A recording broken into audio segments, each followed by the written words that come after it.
husbandry. Japan plans to support early implementation of projects such as agriculture advisors against climate change and resilience and livelihood improvement of small-sized farmers in the Sindh province, providing experts and cooperating with international agency for the recovery of Pakistan's agriculture, livestock and sector.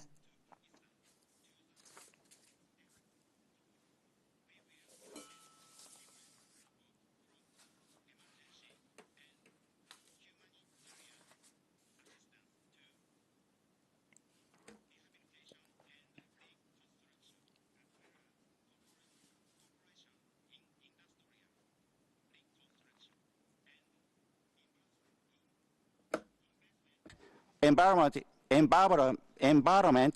development from a mid- and long-term perspective. ありがとうございました。Thank you. I thank you.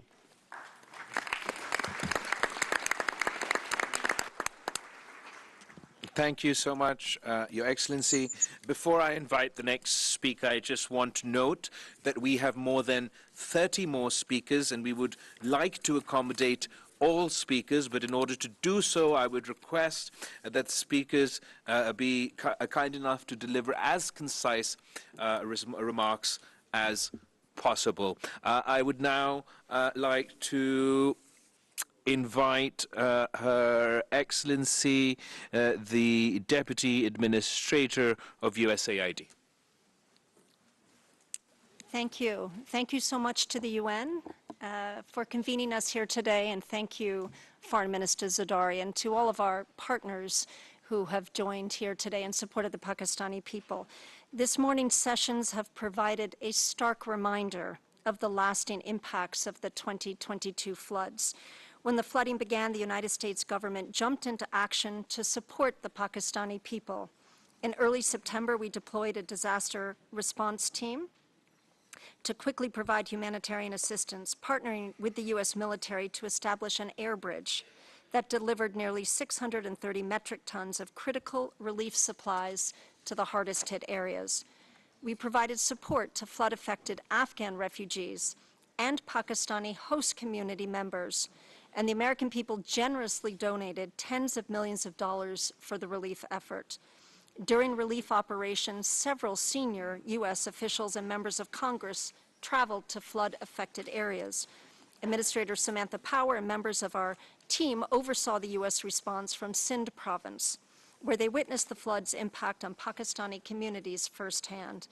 Administrator Power's message then, and my message today, is simply this. The United States stands with the people of Pakistan and remains committed to helping the country recover from this devastating flood. We know that the needs of flood-affected communities go beyond the one-time provision of emergency assistance. The United States continues to work. And then he didn't know Urdu. He doesn't know Urdu. But he spoke their language. He conveyed their feelings of a cloudburst which devastated millions of people. So as I speak, 33 million people have been affected. 1,700 people have died, including children. 8 million people dislocated, and more than 8,000 kilometers of roads smashed, more than 3,000 kilometers of railway track devastated and damaged, standing crops worth billions of dollars gone, and about 2 million houses completely or partially damaged.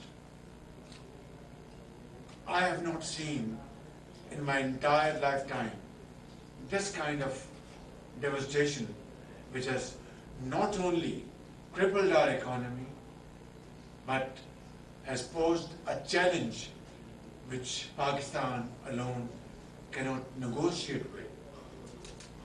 $30 billion is the loss to our economy. And I'm very grateful to Secretary General of the United Nations, to multilateral institutions like IMF, World Bank, and UNDP, AIIB, and friendly countries around the globe who came to our rescue and to support us. But as I speak, we have already spent about $400 million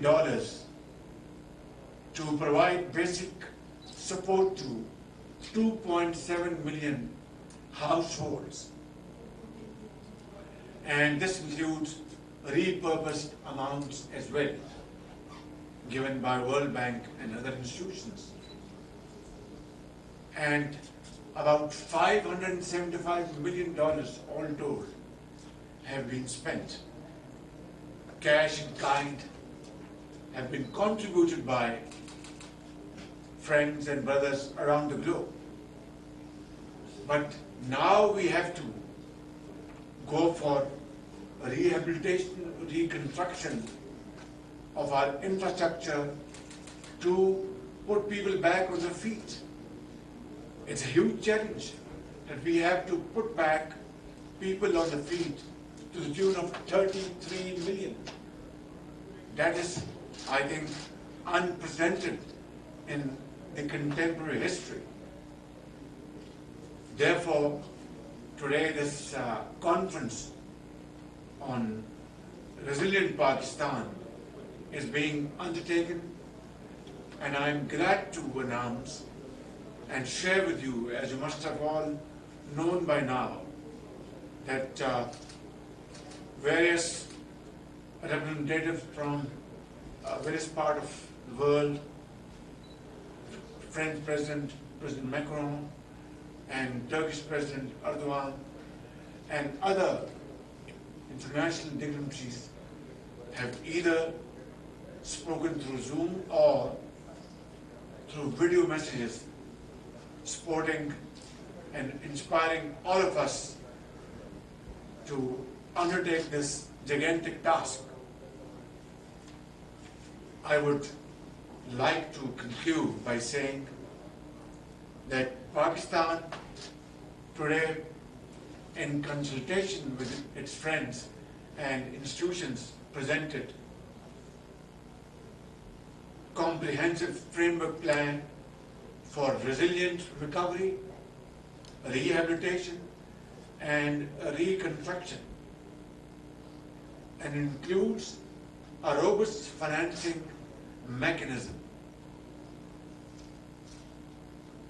We would be able to generate close to about $8 billion domestically, but we're looking forward to an amount of equal share of $8 billion internationally. Of course, today, hefty amounts have been announced, ranging from 300 million euros to $100 million and $80 million, and so on and so forth. Islamic Development Bank has announced a figure of $4.2 billion, which is one of the largest contributions so far during the progress of this conference. I want to say without any fear of contradiction that we look forward to working very closely with our great friend, and must tell you that people of Pakistan will remember you for all time to come. You don't know Urdu, yet you spoke the language. You don't know them, yet you are one of them. Mixed with them, shook hands with them, and hugged them. Secretary, I am personally obliged to you and very grateful to you. And you have inspired millions around the globe. Ladies and gentlemen, I am grateful for this wonderful arrangement made here in Geneva. I am very grateful to the host country, Switzerland, and very grateful to all relevant members, states, ministers, and other dignitaries who have been able to find time to participate physically in this conference. We are extremely grateful to all of them, and I want to make the statement categorically, without any fear of contradiction, that every penny will be spent in a most transparent fashion. I have put in place third-party validation mechanism so that every penny is accounted for and is invested in the interest of the needy and helpless people who have been badly affected by these ferocious floods. Thank you very much, and thank you all.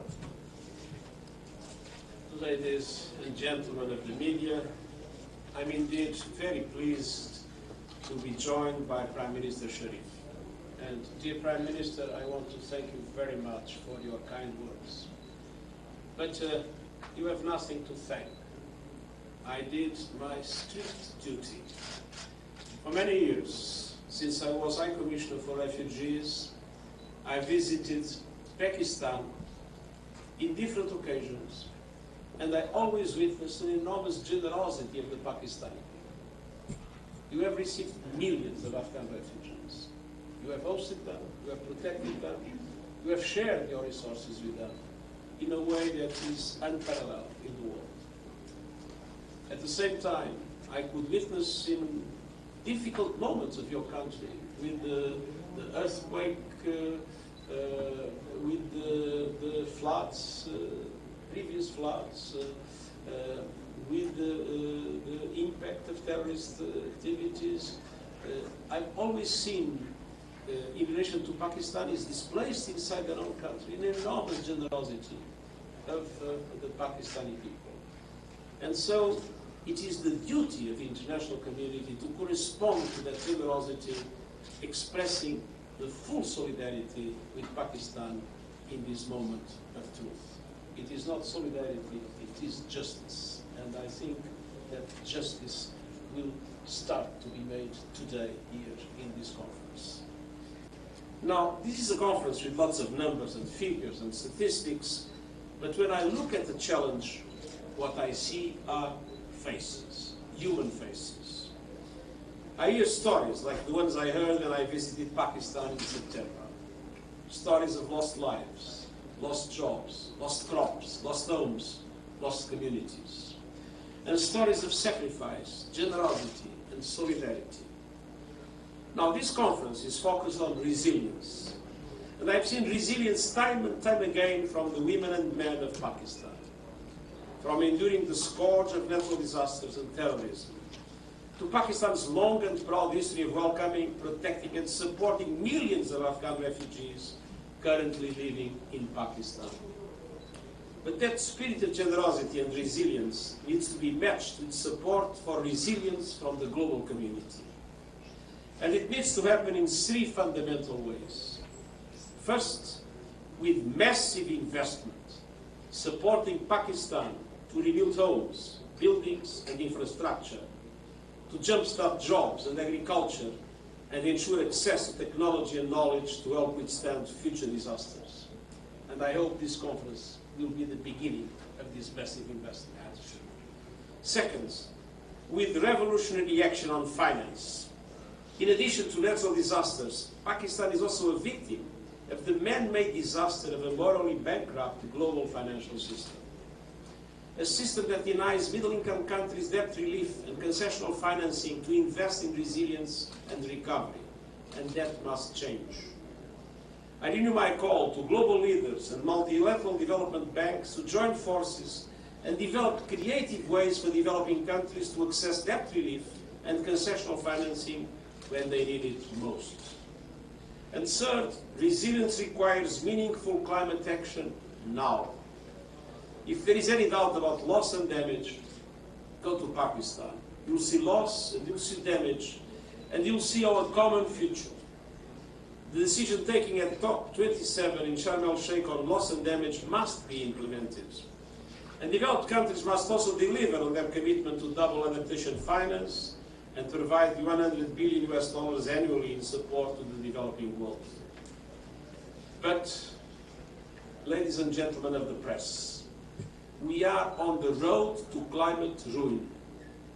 The 1.5 degree warming limit, universally agreed as the only way to safeguard our planet and our future, is on the verge of collapse. The risk is an irreversible collapse of the 1.5 degree goal. Moving as we are moving, we will get to 2.8 degrees of increased temperature. Imagine what will happen in Pakistan and everywhere in the world if things do not change. Now, as global greenhouse gas emissions continue to rise, we are all in danger. Today it's Pakistan, tomorrow it could be in your country. And I am deeply frustrated that global leaders are not giving this life or death emergency the action and the investment it requires. Because words are not enough. Without action, climate catastrophe is coming for all of us. So, dear Prime Minister, I stand with you and we stand with Pakistan. Now is the time to invest in the resilience of the Pakistani people, to mobilize massive investments from the world in order to pay tribute to the enormous generosity that the Pakistanis have always shown. Thank you very much.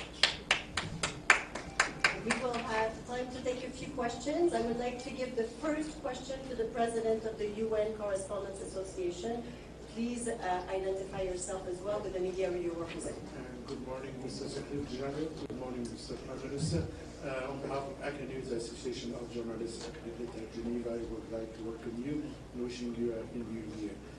My question to you, Mr. Secretary General, I'm working also for the Kuwait News Agency. You mentioned today in your opening remarks the need of a more financial global system.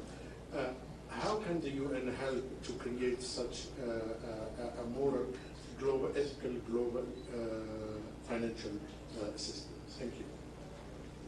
Well, I think we have been very active in different circumstances, in different fora, with our own initiative on financing for development in the post-COVID situation, in our interventions in the G7, in the G20, and in the spring and autumn meetings of the World Bank and the IMF. It is very clear that the present system is biased. The system was conceived by a group of rich countries, and naturally it basically benefits rich countries. So we need, first of all, to recognize that we have presently a situation in the developing world in which countries are strangled by debt and countries have no access to the financial resources they need in order to be able not only to address the dramatic challenges they face, but also to implement the Sustainable Development Goals. We need a new debt architecture. And we need to make sure that debt relief is effectively provided by the system, even to middle-income countries that are on the verge of very difficult, very dramatic situations, including suspending their payments. On the other hand, we need multilateral development banks to change their business model. We need them to assume more risks and to be able to leverage more systematically private finance. That is essential. But private finance today is only accessible to many developing countries at very high interest rates that do not allow for the solution of their problems. So multilateral development banks, beyond their loans, need to provide more guarantees to bring private finance at reasonable costs. Must be first risk takers in coalitions of financial institutions to support developing countries. And this is true in relation to situations like the situation in Pakistan, but also to build resilience in all other aspects, facing climate, facing the risk of pandemic situations, and taking into account the need to implement the Sustainable Development Goals. And on the other hand, it is absolutely essential that concessional funding is made available to middle-income countries that are particularly vulnerable. When a least developed country graduates, that graduation brings with it a cost, the loss of concessional funding. And in many situations, they are still extremely vulnerable. So we need to redesign our financial system in order to be able to take into account vulnerability and not only GDP when decisions are made about concessional funding to countries around the world. So there are many other aspects in which we are working hard, and I hope that member states that control the boards of these institutions will be able to implement the kind of reforms that are needed to establish more justice. Today, just to give you an example, my country, Portugal, even in this very difficult situation and with a very high debt to GDP ratio, is still being able to get funding at 3 or 4% of interest rates. I was with President Ruto of Kenya a few days ago, and he told me that when they are trying to go to the market to finance the country, the best offer they had was 14%. It shows that there is a basic injustice in today's system and that we need effective reform. Let me go to Irish television. Eunice? Yeah. My question is Prime Minister Nawaz Sharif, and I will ask in my own language, in Urdu. Sir आपने sir माजी में हमारे जब भी आफत वगैरह आई है और फंड हमें मिले तो हमेशा हमने यही देखा है कि उसकी शफाफियत के हवाले से सवाल उठाए गए, लेकिन ये बड़ी अच्छी और खुशहाल बात है कि अभी आपने बात की है कि हमने इस हवाले से थर्ड पार्टी के हवाले से हमने उस पर काम किया है, और क्या इसकी मज़ीद आप तफसील बताएंगे? Yes, this is in my speech today, that these programs, through joint collaboration and with international support, will be undertaken in a very transparent fashion. I said in my speech that since I believe in this mechanism, therefore I had given clear instructions to my team that third-party, independent third-party validation will be part and parcel of this program. All these interventions will be undertaken under these conditionalities.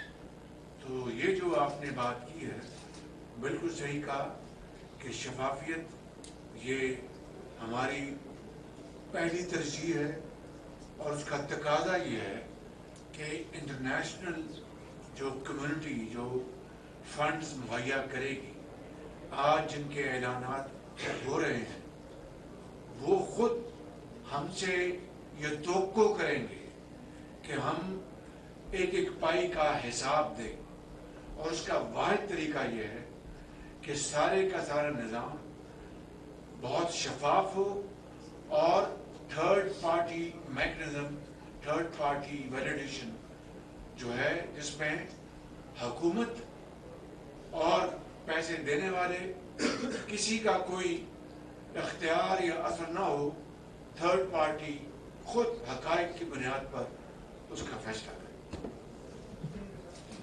Let me now go to AFP.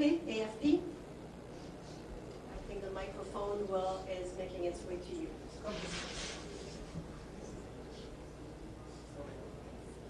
Thank you. Nina Larson with AFP. I had just a question for both of you. I was wondering if you could say how confident you are that you'll be able to get the massive investments that you're asking for, the $8 billion from international sources that you're asking for. And for Prime Minister Sharif, I was wondering if you could say how close you are to a deal with the IMF for the next disbursement tranche and what the main stumbling blocks might be. Thank you. Well, it is my hope that we'll be able to come out of this conference with a support as close as possible to the 8 billion that, as the Prime Minister said, the international community is supposed to contribute in relation to this program at this moment. But this is not the end of the story. I believe it will be very important as the program of reconstruction moves on to go on mobilizing international support, because when we see the situation in Pakistan and the level of devastation that took place, and when you see the fragility of the country in relation to possible future natural disasters, I think that international solidarity will not stop at this conference. But if we come close to the 8 billion, that means that there is a considerable success and a demonstration of trust in relation to the government and the people of Pakistan for the capacity to implement what is a very ambitious but very well-structured program that was also presented in this conference.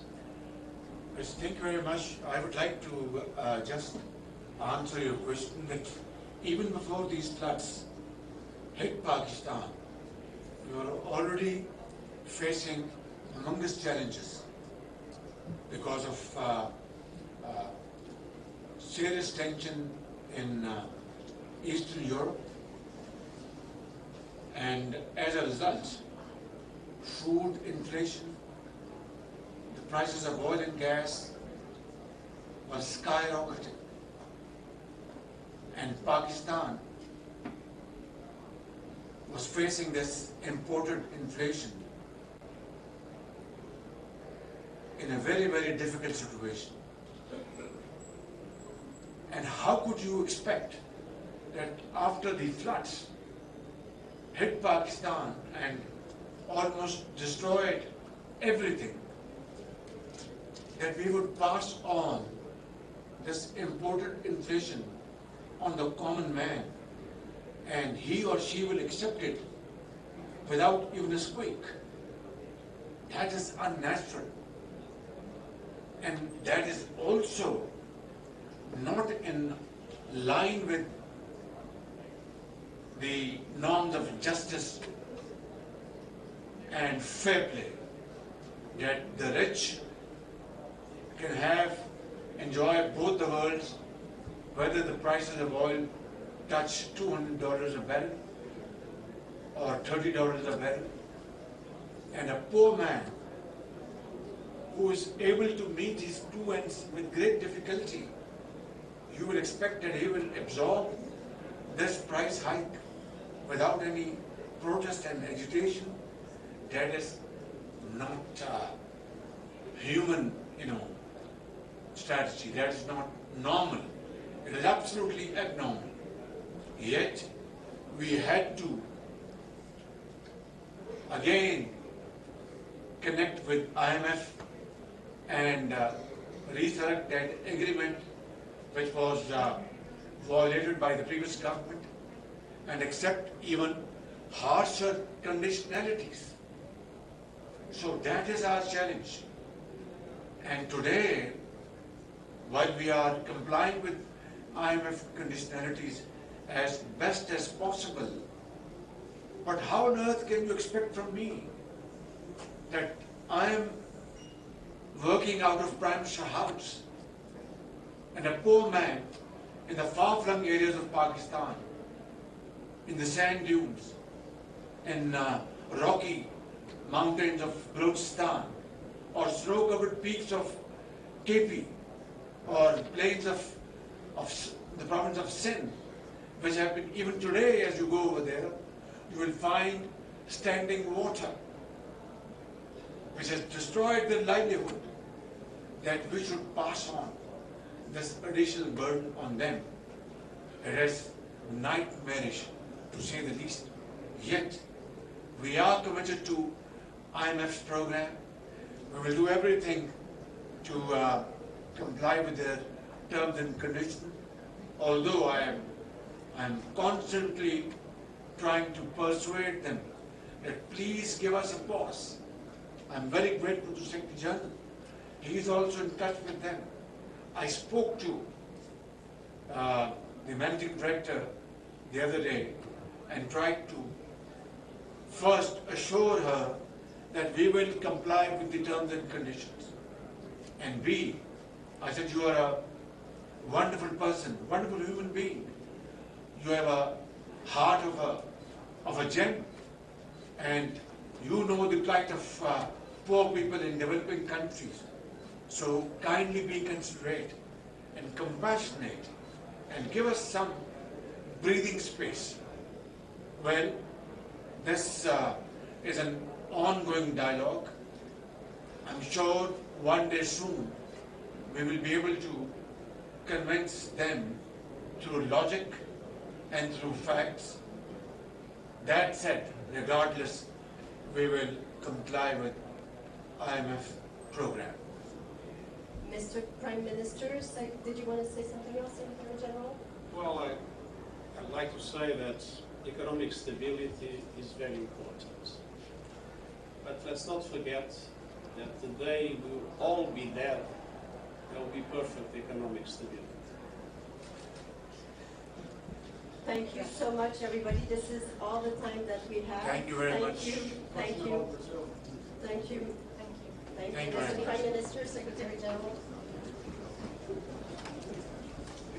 Mohammad Shahbaz शरीफ और secretary general अक़वामी मुत्तहिदा Antonio Guterres की मुश्तरका news conference सहाफ़ियों के सवालों के जवाबात भी दे रहे थे। इस press conference में वज़ीर आज़म ने सैलाब ने जिस अंदाज में पाकिस्तान को मुतासर किया उस हवाले से बात की और कहा कि वसी पैमाने पर तबाही हुई है, 1700 लोग अपनी जानों से हाथ धो बैठे हैं, लाखों एकड़ अराजी ज़ेर आब आई, राब्ता सड़कें, पुल, रेलवे ट्रैक सब तबाह हो गए, बच्चों की एक बड़ी तादाद दुनिया से चली गई, $30 बिलियन से ज़ायद पाकिस्तान को नुकसान हुआ है।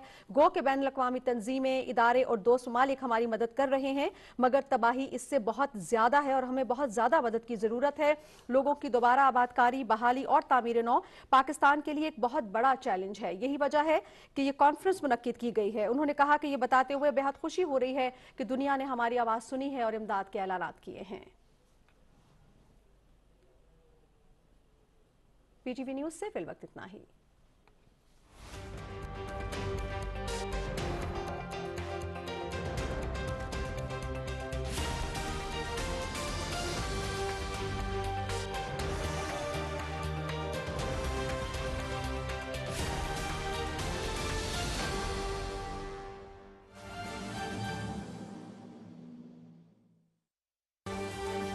इस्तेकाक है और वो इस्तिस्वाब राय है, वो उनका राय दही का हक है, वो फैसला करेंगे उन्होंने क्या करना है, वो किसके साथ जाएंगे। मुशर्रफ के दौर में कई हल सोचे गए और इमरान खान साहब आपकी दास्तानें भी खुल के आ गई, आपके दौर में भी बैकडोर डिप्लोमेट जाएंगे। मुशर्रफ के दौर में कई हल सोचे गए।